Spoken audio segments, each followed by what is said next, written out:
Halo, apa kabar semuanya? Sekarang kita ketemu lagi pada bab kedua, yaitu Pancasila dalam konteks sejarah perjuangan bangsa. Ini merupakan bagian juga dari mata kuliah Pendidikan Pancasila dan Kewarganegaraan.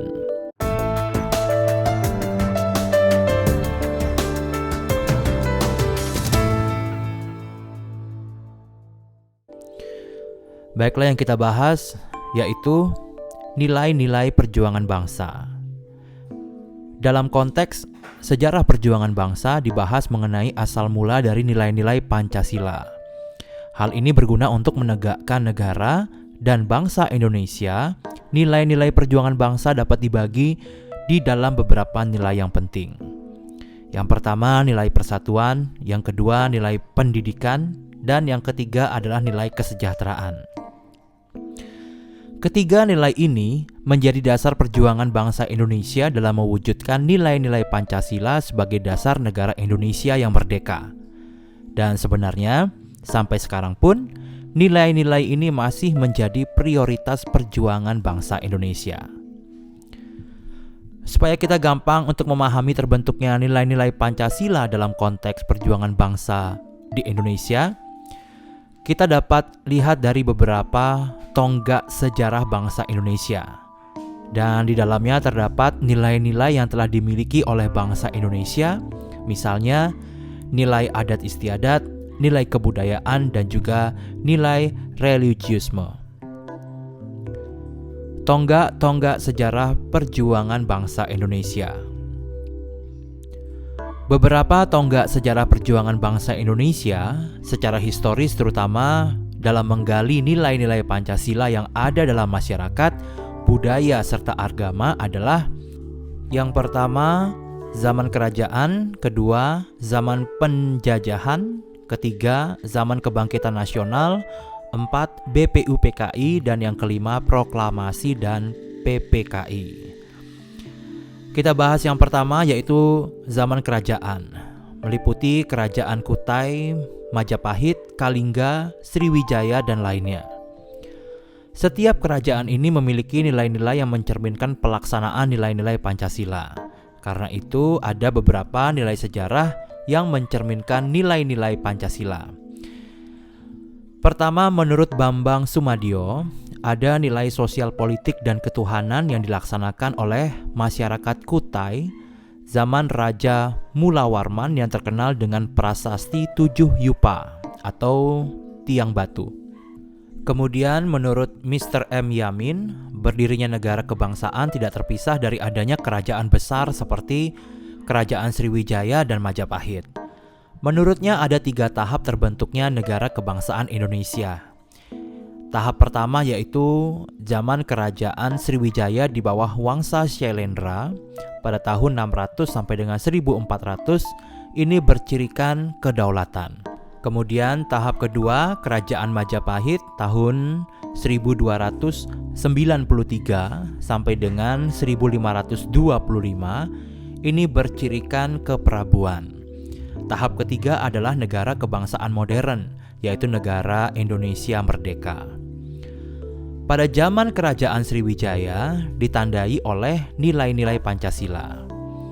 Adanya koperasi sebagai pengumpul dan pengawas perdagangan, adanya pengurus pajak, pembangunan dan kerohanian, adanya pusat pendidikan agama Buddha untuk pengembangan agama dan kebudayaan di kerajaan Sriwijaya. Selanjutnya yang ketiga, zaman kerajaan sebelum Majapahit di Jawa Timur dan Jawa Tengah. Adanya Candi Borobudur dan Prambanan di Jawa Tengah, yaitu candi agama Buddha dan Hindu. Kemudian menurut prasasti Kelagen, Raja Airlangga memerintahkan untuk membuat tanggul dan juga waduk. Yang keempat yaitu zaman kerajaan Majapahit. Ada beberapa nilai penting, yaitu istilah Pancasila dalam buku Negara Kertagama yang dikarang oleh Empu Prapanca. Kemudian adanya Seloka Persatuan Bhinneka Tunggal Ika dalam buku Sutasoma yang dikarang oleh Empu Tantular. Dan adanya Sumpah Palapa oleh Mahapatih Gajah Mada dalam sidang Ratu dan Menteri di Paseban Keprabuhan Majapahit. Nah, berdasarkan zaman kerajaan ini, nilai Pancasila sudah dijiwai dan diamalkan baik oleh anggota kerajaan maupun masyarakat umum. Sehingga perwujudan nilai-nilai Pancasila menjadi filsafah bangsa dan negara menjadi lebih mudah. Kemudian pada zaman penjajahan, beberapa nilai Pancasila yang timbul akibat adanya penjajahan yaitu penjajahan Belanda, nilai Pancasila yang penting, adanya VOC yang memonopoli kekayaan Indonesia melahirkan sila kelima, yaitu perlu adanya kesejahteraan rakyat atau keadilan. Kemudian adanya politik divide et impera melahirkan sila ketiga yaitu persatuan penting agar bangsa Indonesia tidak terpecah belah. Selanjutnya adanya politik tanam paksa yang melahirkan nilai kemanusiaan yang perlu dibangun oleh bangsa Indonesia sebagai bentuk masyarakat yang beradab. Penjajahan Jepang. Pada zaman penjajahan Jepang, ini nilai Pancasila meliputi adanya BPUPKI yang menyelidiki persiapan kemerdekaan Indonesia. Kemudian adanya nilai kebebasan sebagai nilai kemerdekaan. Yang ketiga, pada masa kebangkitan nasional. Kebangkitan nasional di Indonesia dipengaruhi oleh kebangkitan politik internasional seperti Jose Rizal di Filipina, Sun Yat-sen di RRC, Tilak dan Gandhi di India. Serta untuk di Indonesia, kebangkitan nasional dipelopori oleh Dr. Wahidin Sudirohusodo dengan organisasinya yaitu Budi Utomo di tanggal 20 Mei 1908. Organisasi-organisasi pergerakan nasional yang berdiri setelah Budi Utomo itu meliputi 1. Serikat Dagang Islam, kemudian menjadi Serikat Islam yang dibangun oleh Hos Cokro Aminoto, kemudian Indische Party yang dipimpin oleh 3 sekawan yaitu Dowes Dekker, Cipto Mangunkusumo, Suwardi Suryaningrat yang dikenal dengan Ki Hajar Dewantara. Kemudian yang ketiga, PNI dipelopori oleh Soekarno, Cipto Mangunkusumo, Sartono dan lainnya. Kemudian yang keempat, lahirlah Sumpah Pemuda yang merupakan perjuangan rintisan tokoh muda seperti Mr. M. Yamin. Kelima, golongan Demokrat yang melahirkan PNI yaitu Pendidikan Nasional Indonesia di tahun 1933 oleh Muhammad Hatta dan Sultan Syahrir. Pada masa kebangkitan nasional ini, nilai-nilai Pancasila yang diperjuangkan adalah nilai kemerdekaan atau kemanusiaan, nilai pendidikan, nilai persatuan, nilai kesejahteraan, nilai politik atau kerakyatan. Yang keempat, BPUPKI. Perlu memang adanya pembahasan tersendiri mengenai BPUPKI ya, karena merupakan tonggak sejarah yang sangat penting.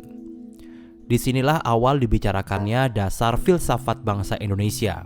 Karena itu dalam sidang BPUPKI, pembicaraannya menyangkut beberapa persoalan negara seperti dasar negara, falsafah negara, prinsip-prinsip negara, perlindungan warga negara, tujuan negara, dan lain-lain.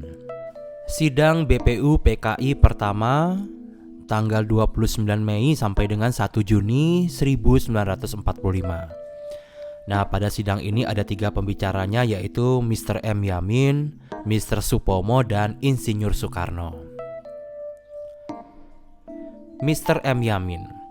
Ada 2 usulan yaitu rumusan rancangan Undang-Undang Dasar dan rumusan pembukaan Undang-Undang Dasar.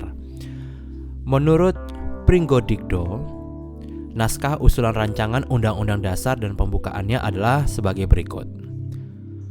Untuk membentuk pemerintahan negara Indonesia yang melindungi segenap bangsa dan seluruh tumpah darah Indonesia, dan untuk memajukan kesejahteraan umum, mencerdaskan kehidupan bangsa, menyuburkan hidup kekeluargaan, dan ikut serta melaksanakan ketertiban dunia yang berdasarkan perdamaian abadi dan keadilan sosial, maka disusunlah kemerdekaan kebangsaan Indonesia dalam suatu undang-undang dasar negara Indonesia yang terbentuk dalam suatu susunan negara Republik Indonesia yang berkedaulatan rakyat dengan berdasarkan kepada ketuhanan yang Maha Esa, kebangsaan, persatuan Indonesia, dan rasa kemanusiaan yang adil dan beradab, kerakyatan yang dipimpin oleh hikmat kebijaksanaan dalam permusyawaratan perwakilan dengan mewujudkan keadilan sosial bagi seluruh rakyat Indonesia.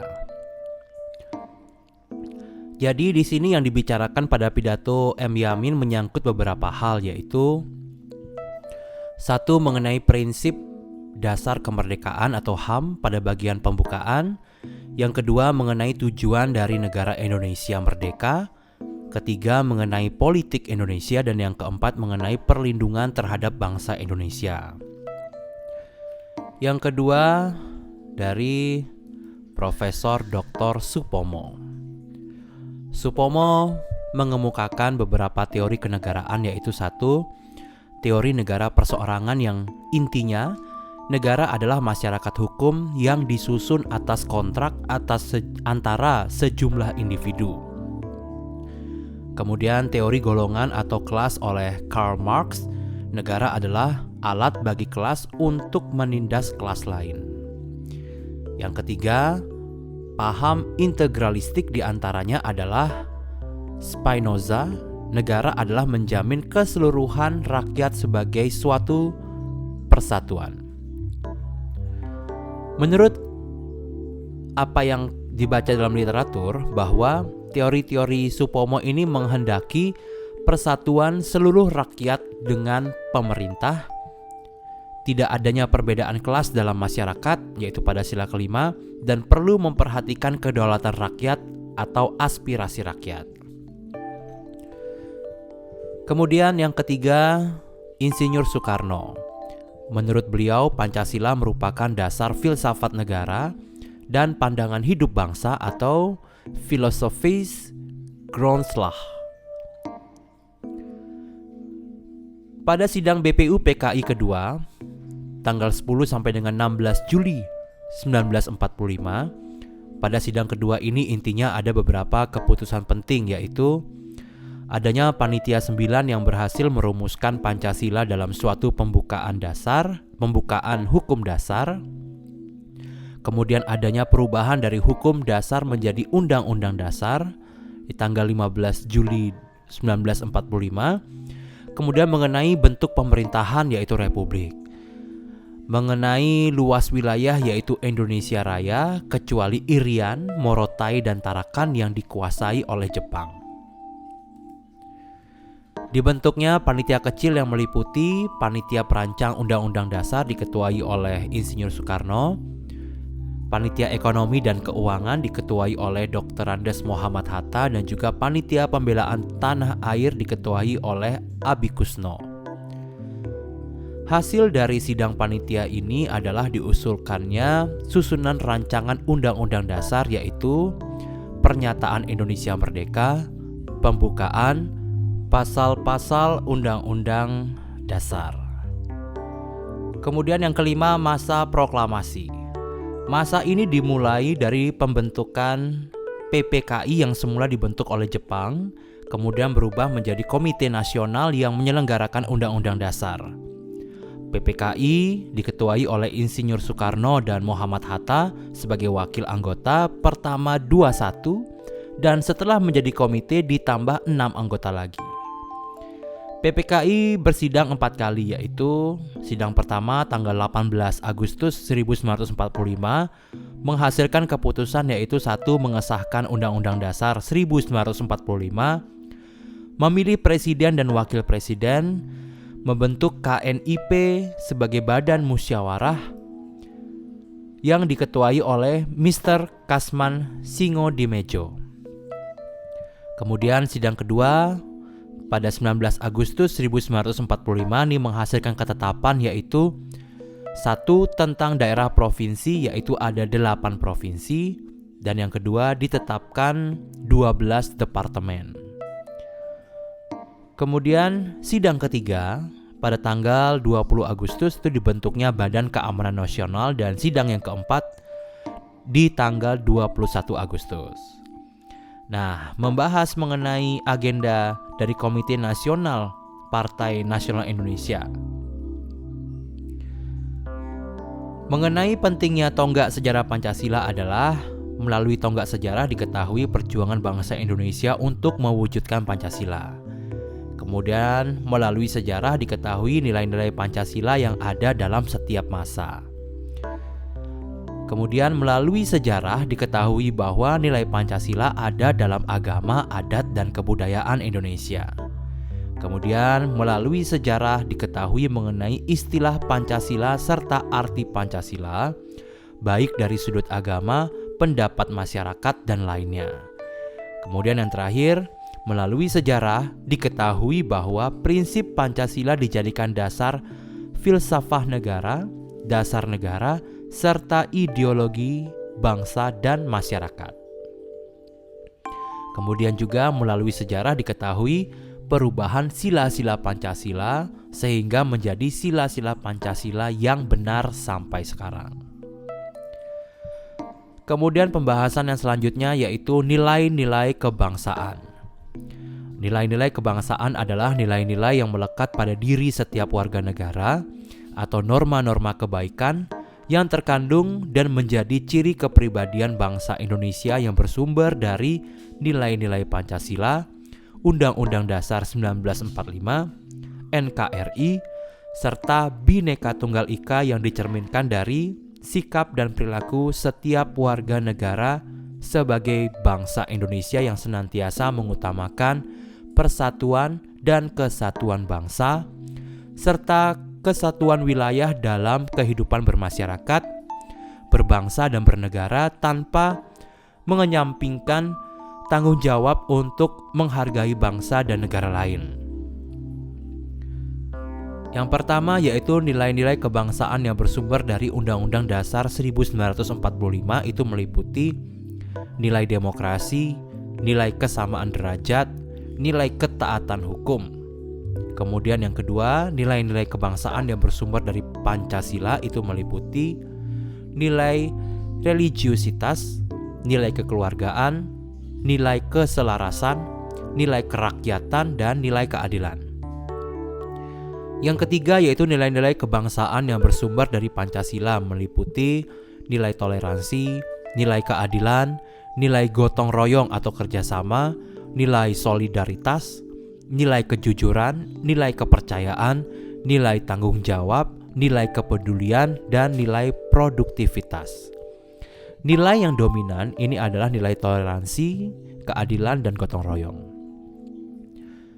Nilai-nilai kebangsaan yang bersumber dari NKRI ini meliputi nilai persatuan bangsa, nilai kesatuan wilayah, dan nilai kemandirian.